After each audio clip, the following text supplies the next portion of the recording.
در دل مه در کوههای تبرستان، جایی که شمشیر قانون بود و خون قیمت خاک، نامی بلند شد، نامی که تن خلیفه را لرزاند: فرخان بزرگ. چند بار باید بگم هیچ تازی تا وقتی من زندم از دروازه تبرستان رد نمیشه. اینجا قلب ایرانه، نه تومه دندان دراز خلفا.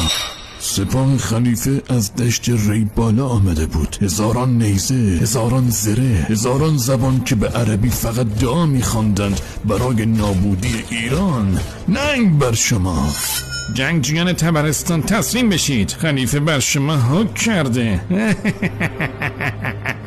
خلیفه؟ اینجا کوهستانه، نه قصر شام. ما با خاک عهد بستیم، نه با زر.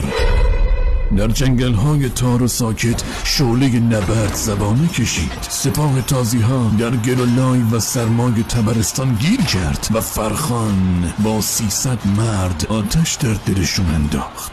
بنازم فرخان، به نیزه ها تکیه بدین، به دلهاتون. ایران پشت ماست و این کوها خون بیگانه نمیپذیرند. شب که رسید دشمن مرده بود، نه از خشم شمشیر، از زخم غرور. این خاک با خون ما سبز میمونه. اگه روز ایران فراموش شد، نام تبرستان هنوز خواهد لرزید. فرخان شاهی نبود با تاج و تخت، او سنگی بود در برابر موج و تا وقتی سنگ هست موج دشمن نمیتونه بخوابه.